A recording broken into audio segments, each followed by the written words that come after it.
Hey folks, I would like to talk about, in this video, the Big Sit, which is starting in 3 hours, actually. So, the Big Sit is hosted by, I think, Shambhala.com, or something like that. No, Tricycle. And what it boils down to is it's 90 days, 3 months, of meditation on a daily basis, uh, with incorporated Zen teachings and Zen koans and Zen readings, or whatever else you'd like to read. So it's sort of like it is an intensive uh, Buddhist practice, I guess you could say, but not, I mean, by contemporary standards, it's intensive because, I mean, how often do we really meditate every day, you know? Or do we even meditate every day? I mean, I don't, but most of my time is spent, studying and trying to work on projects or whatever, you know. So this is gonna be definitely gonna be a challenge, but hopefully it'll be good. And if anybody else is doing it, that'd be kind of cool if they had their own little, input, so we can all kind of create a little sangha, have that going on, share with what we're trying to do in our own practices. Um, I'll definitely be reading the Three Pillars of Zen, and I'm trying to get that glare out of the way. There we go. Three Pillars of Zen, and also, um, I guess that'll be my main book. Anyway, uh, however, as far as meditation goes, besides Zen meditation, I'm also going to be doing a Tibetan Buddhist meditation, and what that is, basically, it's called Lojong.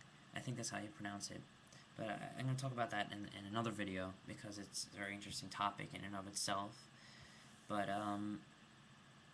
yeah, this is going to be very interesting, especially implementing a lot of the practices. You know, don't say things about other people. You know, the very basic tenets of Buddhism. We're gonna try to uphold during this practice. And I have an interesting quote actually by Karen Armstrong that kind of fits into this whole mentality. If I can actually find it, but okay, so okay, maybe I can find it. Here we go. So in modern culture, we often don't believe that you practice something until you actually believe it and confirm that it's real or worth it. With this, it's a little bit different. You practice it and then the fruits of your practice are what you've been trying to get at, are your beliefs and your experiences. So it's almost like it is. Religion was up until recently a way of life. Um, yeah, sure. It's what mattered. Not was what you believed, but how you behaved. Religion was about doing things that changed you at a profound level. Before the Axial Age, ritual and animal sacrifice had been central to the religious quest.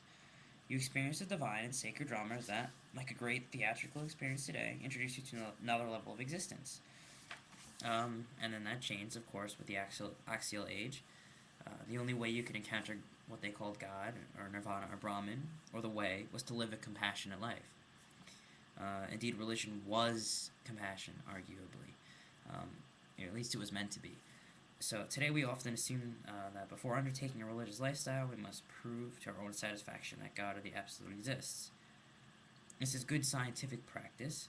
First you establish a principle, only then can you apply it. But the Axial Age sages would say that this was to put the cart before the horse. Before the Axial Age, you must first commit yourself to the ethical life, then discipline and habitual benevolence, not metaphysical conviction, would give you intimations of the transcendence that you sought. So, practice now, fruits and benefits later. Um, in modern times, that's not how we operate, but in ancient times, that's pretty much how they did it. So it'd be interesting, if not an experiment in and of itself, to see how it's possible to do that in modern times. Um, but yeah, so share your thoughts, ideas, comments, and thanks for listening.